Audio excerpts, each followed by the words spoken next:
السلام علیکم ورحمۃ اللہ۔ ناظرین، آپ سلسلہ قرآن سیکھیے دیکھ رہے ہیں۔ اس میں انشاءاللہ عز و جل ہم قرآنی آیات کا ترجمہ اور تفسیر پیش کریں گے۔ پچھلی ویڈیوز میں ہماری سورۃ الفاتحہ مکمل ہو چکی ہے اور اب انشاءاللہ عز و جل ہم سورۃ البقرہ کا آغاز کریں گے۔ ایپیسوڈ نمبر چونکہ 7 ہے اور 6 ایپیسوڈ مکمل ہو چکے ہیں، اب 7واں ایپیسوڈ جاری ہے۔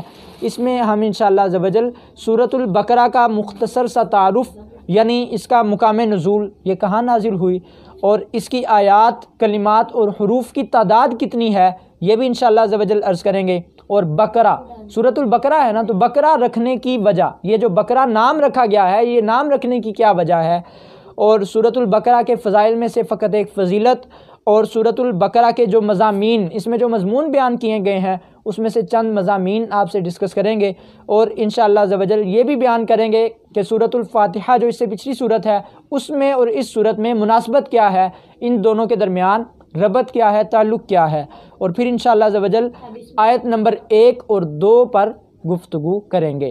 آئیے ناظرین شروع کرتے ہیں۔ ناظرین، سورۃ البقرہ کا جو تعارف ہے اس میں سب سے پہلے مقام نزول پر گفتگو کرتے ہیں۔ مقام نزول میں ہمیں یہ ملتا ہے، حضرت عبداللہ بن عباس رضی اللہ تعالیٰ عنہ بیان کرتے ہیں کہ مدینہ منورہ میں جو سب سے پہلی سورت نازل ہوئی وہ سورۃ البقرہ ہے۔ اس کا مطلب یہ ہے کہ مدینہ منورہ میں آنے کے بعد جو سب سے پہلی آیات نازل ہوئی تھی وہ سورۃ البقرہ کی آیات تھیں۔ اور ناظرین، اس کی آیات، کلمات اور حروف کی تعداد جو ہے تو وہ بھی سن لیجئے۔ اس صورت میں 40 رکوع ہیں، 40 رکوع کے ساتھ ساتھ 286 یعنی 286 آیات ہیں، اور 6121 کلمات ہیں، اور 25500 حروف ہیں۔ تقریباً یہ تعداد ہے، اور جس کو ہم نے بیان کیا کہ اتنے رکوع ہیں اور اتنی آیات ہیں، اتنے کلمات ہیں اور اتنے حروف ہیں۔ اور اب بڑھتے ہیں اس کے نام رکھنے کی وجہ کی جانب کہ اس کا نام البقرہ کیوں رکھا گیا۔ اور ناظرین، اس صورت میں ایک گائے کا واقعہ بیان کیا گیا ہے۔ اس صورت کا نام سورۃ البقرہ رکھا گیا، اس کی وجہ کیا ہے؟ اس صورت میں چونکہ ایک گائے والا واقعہ بیان کیا گیا ہے تو عربی زبان میں گائے کو بقرہ کہا جاتا ہے، اسی مناسبت سے اس صورت کا نام سورۃ البقرہ رکھ دیا گیا ہے۔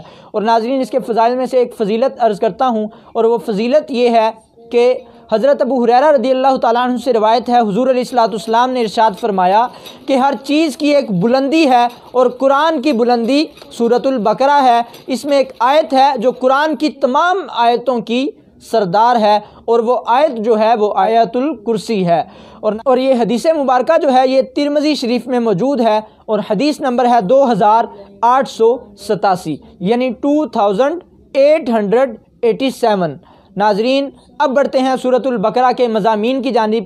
اس کے چند مضمون میں آپ سے ڈسکس کرتا ہوں۔ ناظرین، اس میں اللہ وحدہ لا شریک نے حضرت آدم علیہ السلام کی تخلیق کا واقعہ بیان فرمایا ہے، اور خانہ کعبہ کی تعمیر کا واقعہ بھی اس میں موجود ہے، اور اس میں تابوت سکینہ، طالوت اور جالوت میں ہونے والی جنگ کا بھی بیان ہے، اور مردوں کو زندہ کرنے کے ثبوت پر حضرت عزیر علیہ السلام کی وفات کا واقعہ بھی اس میں مذکور ہے، اور حضرت ابراہیم علیہ السلام کے ساتھ جو 4 پرندوں کا واقعہ پیش آیا وہ 4 پرندوں کا واقعہ بھی اس میں بیان کیا گیا ہے۔ اور ناظرین، سورۃ الفاتحہ جو پچھلی صورت ہے اور یہ سورۃ البقرہ، ان دونوں میں جو مناسبت ہے، تعلق ہے، ربط ہے، وہ کیا ہے؟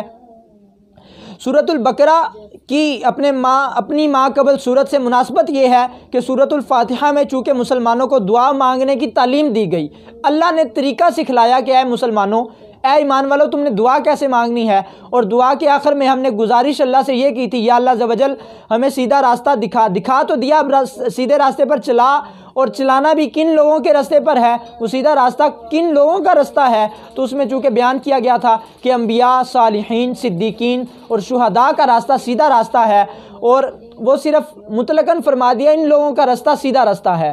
اور آگے یہ بھی اللہ وحدہ لا شریک سے ہم نے دعا مانگی تھی کہ یا اللہ ہمیں بہکے ہوئے اور گمراہ لوگوں اور غضب شدہ لوگوں کے راستے پر نہ چلانا، وہ صرف ہم نے مطلقاً دعا مانگ دی تھی۔ اب اس صورت میں اللہ وحدہ لا شریک نے انبیاء، صدیقین، شہداء، صالحین کو تفصیل سے بیان فرمایا کہ یہ کون لوگ ہیں، اور آگے اللہ وحدہ لا شریک نے یہودیوں اور نصرانیوں کے مکر و فریب کا بھی بیان فرمایا۔ چونکہ ہم نے دعا مانگی تھی ان لوگوں کے راستے پر نہ چلانا، تو اللہ نے بیان فرما دیا کہ یہ لوگ ہیں کون، ان کی تفصیل کے ساتھ اللہ نے مذمت بیان فرمائی ہے، ان کے مکر و فریب اور ان کی سازشوں کو اللہ وحدہ لا شریک نے بیان فرمایا ہے۔ اس صورت میں یہ مناسبت میں نے عرض کر دی کہ اس صورت کی پچھلی صورت سے کیا مناسبت ہے۔ اس صورت میں جو کلام کیا جا رہا ہے، آئیے اس کلام کی بھی ابتدا کرتے ہیں۔ بسم اللہ الرحمن الرحیم، الف لام میم۔ ناظرین، یہ الف لام میم جو ہے یہ حروف مقطعات میں سے ہے، یعنی اس کا علم فقط اللہ وحدہ لا شریک کی ذات کو ہے اور ان لوگوں کو ہے جن کو اللہ کے بتائے سے معلوم ہو گیا، اللہ نے جن لوگوں کو یہ بتا دیا۔ ناظرین، حضور علیہ الصلوۃ والسلام کی ذات بھی ایسی ذات ہے کہ ان حضور کی ذات کو بھی حروف مقطعات کا علم ہے۔ اس سے کیا مراد ہے، حضور جانتے ہیں، کیونکہ کافی تفاسیر سے یہ ثابت ہے کہ حضور بھی حروف مقطعات کے معنی کو جانتے ہیں۔ ناظرین، یہ تھی آیت نمبر 1 اور آیت نمبر 2 ہے ذالک الکتاب لا ریب فیہ ھدی للمتقین، کہ یہ وہ بلند رتبہ کتاب ہے جس میں کسی شک کی کوئی گنجائش نہیں ہے اور اس میں متقیوں کے لیے، ڈرنے والوں کے لیے ہدایت ہے۔ ناظرین، ذالک الکتاب لا ریب فیہ، کہ یہ وہ بلند رتبہ کتاب ہے جس میں کسی شک کی کوئی گنجائش نہیں ہے۔ ناظرین، جو عقل والے ہیں جب وہ اس کی آیات کو دیکھتے ہیں تو وہ جان لیتے ہیں کہ واقعی یہ جو کتاب ہے کسی آدمی کا کلام نہیں ہو سکتا، یہ اگر کلام ہے تو کلام باری تعالیٰ ہے، یہ اللہ وحدہ لا شریک ہی کا کلام ہے۔ اس میں گزرے ہوئے زمانوں کی بھی باتیں ہیں اور مستقبل میں ہونے والے بھی واقعات موجود ہیں۔ اور ناظرین، یہ جو قرآن کریم کی آیات ہیں یہ ایسی آیات ہیں، قرآن کریم مکمل جو ہے یہ ایسی کتاب ہے کہ اس میں شک کیا ہی نہیں جا سکتا اور اس جیسی کوئی صورت کوئی دوسرا آدمی بنا ہی نہیں سکتا۔ اور ناظرین، اور جو جاہل لوگ ہوں وہ اگر اعتراض کریں بھی کہ یہ اللہ کا کلام نہیں ہے تو یہ ایسے ہوگا جیسے کوئی اندھا سورج کا انکار کرے، تو کسی اندھے کے سورج کے انکار کرنے سے سورج کا انکار نہیں ہو سکتا۔ اہل عقل جانتے ہیں کہ یہ کلام اللہ ہی کا کلام ہے، کسی آدمی کا کلام نہیں ہو سکتا۔ اور ناظرین، آگے اس میں اللہ وحدہ لا شریک فرما رہا ہے، اس میں ہدایت ہے، اس قرآن میں، اس کتاب میں ہدایت ہے، لیکن کس کے لیے؟ متقین کے لیے۔ ناظرین، قرآن کریم ہدایت کے واسطے نازل ہوا، ہدایت کے واسطے اللہ نے اسے نازل فرمایا، لیکن ایک اور جگہ اللہ نے قرآن کریم فرقان حمید میں ارشاد فرمایا ہے کہ ھدی للناس، اس میں تمام لوگوں کے لیے ہدایت ہے، لیکن یہاں پر فرمایا ھدی للمتقین، صرف ڈرنے والوں کے لیے ہدایت ہے، متقین کے لیے ہدایت ہے۔ تو اس کا مطلب یہ ہے کہ حقیقی ہدایت اور نفع اسی کو حاصل ہوگا جو متقی ہوگا۔ اب متقی کے تقوی کے معنی کیا ہے؟ تقوی جو اختیار کرتا ہے اسے متقی کہا جاتا ہے۔ تقوی کے معنی یہ ہے نفس کو خوف کی چیز سے بچانا، اور شریعت کی اصطلاح میں تقوی کا معنی یہ ہے کہ نفس کو ہر اس کام سے بچانا جسے کرنے یا نہ کرنے سے کوئی شخص عذاب کا مستحق ہو، جیسے کفر اور شرک اور کبیرہ گناہ اور بے حیائی کے کاموں سے اپنے آپ کو بچانا، حرام چیزوں کو چھوڑ دینا، فرائض کو ادا کرنا وغیرہ وغیرہ۔ اور بزرگان دین نے یوں بھی بیان فرمایا ہے کہ تقوی یہ ہے کہ تیرا خدا تجھے وہاں نہ پائے جس چیز سے اس نے تجھے منع فرمایا ہے۔ اور ناظرین، تقوی کے کئی مرتبے ہیں، جو مشہور مراتب ہیں وہ 7 مراتب ہیں، وہ بھی انشاءاللہ عز و جل عرض کرتا ہوں۔ ناظرین، تقوی کے جو مرتبے ہیں، جو مشہور اور موٹے موٹے اس کے مرتبے ہیں وہ یہ ہیں، وہ 3 مرتبے ہیں، اور وہ یہ ہیں عام لوگوں کا تقوی، متوسط یعنی درمیانے لوگوں کا تقوی، اور اعلیٰ درجے کا یعنی خاص لوگوں کا تقوی۔ ناظرین، جو عام لوگوں کا تقوی ہے وہ تو یہ ہے کہ ایمان لا کر کفر سے بچنا، یہ عام لوگوں کا تقوی ہے، اور متوسط یعنی درمیانے درجے کے لوگوں کا تقوی یہ ہے کہ اللہ وحدہ لا شریک کے احکامات کی پیروی کرنا اور ممنوعات سے رکنا، جن چیزوں سے اللہ نے منع کیا ہے ان چیزوں سے رکنا۔ اور خاص لوگوں کا تقوی یہ ہے کہ ہر ایسی چیز کو چھوڑ دینا جو اللہ تعالیٰ کی یاد سے انسان کو غافل کر دیتی ہے۔ ناظرین، اس کی تفصیل یہ ہے کہ ٹوٹل 7 مرتبے بنتے ہیں۔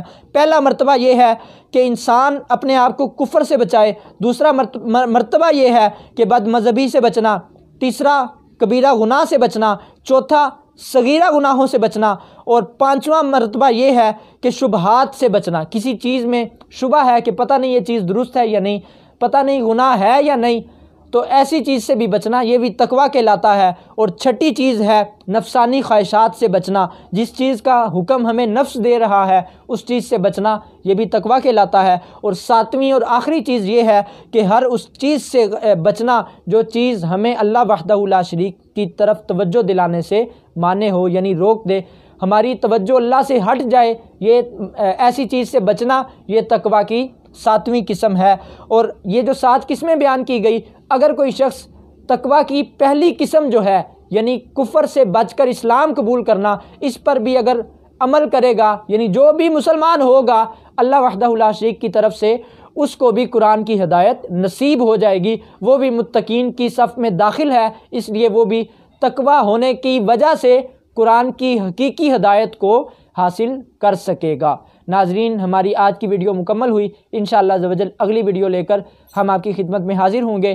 آیت مبارکہ 3 انشاءاللہ عز و جل آپ سے ڈسکس کریں گے، اس کا ترجمہ اور تفسیر آپ سے بیان کرنے کی سعادت حاصل کریں گے۔ اللہ وحدہ لا شریک عمل کی توفیق عطا فرمائے، آمین بجاہ النبی الامین صلی اللہ علیہ وسلم۔